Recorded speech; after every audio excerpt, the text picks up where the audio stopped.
राजनीतिक, सामाजिक, जनहित की आवाज, हालात शहर, कैसी भी हो खबर कवरेज करते हैं होकर निडर।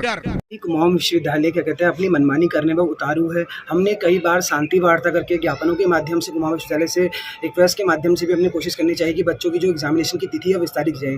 कुछ समय पूर्व ही बच्चों के अभी रिजल्ट घोषित हुआ है, कुमाऊं विश्वविद्यालय ने रिजल्ट घोषित किया है। उसी के बाद महाविद्यालय कहते हैं तुरंत एग्जामिनेशन फॉर्म भरने की डेट आ गई और समर्थ पोर्टल जो क्या कहते हैं कुमाऊं विश्वविद्यालय का समर्थ पोर्टल है उसमें अनेकों परेशानियां आ रही हैं, लेकिन उनको सुनने वाला कोई नहीं है। मैं खुद एमए का छात्र हूँ, मेरे दो एनरोलमेंट नंबर हैं। बीए में एनरोलमेंट नंबर 1 है, एमए में अलग अलग एनरोलमेंट नंबर आ रहा है, वो भी समर्थ पोर्टल की गलती के कारण। मैंने अपने ज्ञापन के माध्यम से भी विश्वविद्यालय को सूचित करा, लेकिन उस पर कोई कार्रवाई नहीं हुई। कई बच्चों के 6-6, 7-7 सब्जेक्ट आ जा रहे हैं, कई बच्चों के सब्जेक्ट सेलेक्ट नहीं हो पा रहे हैं। इन सारी चीज़ों को दरकिनार करते हुए कुमाऊं विश्वविद्यालय अपनी मनमानी करने पर उतारू है। वो छात्र छात्राओं के हितों को कोई ध्यान नहीं कर रहा है और छात्र छात्राओं के हितों के साथ, भविष्य के साथ खिलवाड़ हो रहा है कहीं ना कहीं। सो हमारी बात सुनने को कोई तैयार नहीं है। हम शांति वार्ता भी करके देखिए, छात्र को कहना है कि हमने आज को आपको अपना प्रतिनिधि बनाया है तो कहीं ना कहीं आप हमारी मांगों को उठाइए, लेकिन हमारी मांगे सुनने वाला कोई नहीं है। अभी कुछ समय पूर्व ही क्या कहते हैं महाविद्यालय में एक ज्ञापन क्या कहते हैं जो उनने कुमाऊं विश्वविद्यालय ने क्या कहते हैं एसएसपी साहब को लिखा था, उसमें अपने लिए प्रोटेक्शन मांगी है क्या कहते हैं उसने कुमाऊं विश्वविद्यालय भवन के लिए। लेकिन उनने तो अपनी प्रोटेक्शन मांगी, लेकिन हमारी मांगों को सुनने वाला कौन है? हमारा जो मानसिक उत्पीड़न हो रहा है उसको सुनने वाला कौन है? मैं स्वयं भी एमए इंग्लिश का छात्र हूँ। अभी आप बताइए, अगर डिग्री ही देना खाली क्या कहते हैं विश्वविद्यालय की प्राथमिकता है तो डिग्री ही दे दीजिए।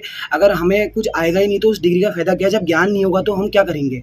कहीं ना कहीं ये बहुत बड़ा सवाल है और छात्रों के साथ भविष्य के साथ बहुत बड़ा खिलवाड़ हो रहा है। हर छात्र मेरी तरह आगे नहीं आ सकता है, लेकिन कहीं ना कहीं उनने हमें चुना है तो हमें उनकी बात आगे रखने का हमने कई कोशिश करी। लेकिन देखिए, हमने कई मांगे रखी क्या कहते हैं कॉलेज प्रशासन से कि तिथि विस्तारित कर दी जाए, एग्जामिनेशन फॉर्म की तिथि विस्तारित कर दी जाए।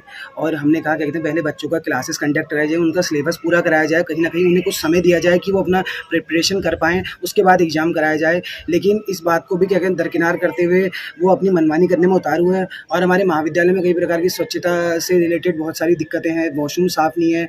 हमारा महाविद्यालय 15 से 20 कमरों में महाविद्यालय चलाया जा रहा है। इतने 16 से 17, 1800 की स्ट्रेंथ है महाविद्यालय में, बच्चों को शिक्षा अच्छी से नहीं मिल पा रही है। दूसरा महाविद्यालय है उसे स्थानांतरण नहीं कर रहे हैं क्या कहते हैं अभी ये हमारे विश्वविद्यालय को।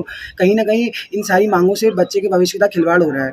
इनने ये क्या कहते हैं धंधा बना लिया है, शिक्षा को एक धंधा के रूप में बना दिया है। अभी जो बच्चा, अगर एक बात बताइए, एक बच्चा जिसकी एक सब्जेक्ट में बैक है, वही बच्चा उस एग्ज़ाम को भरेगा, दोबारा उसी एग्ज़ाम को देगा।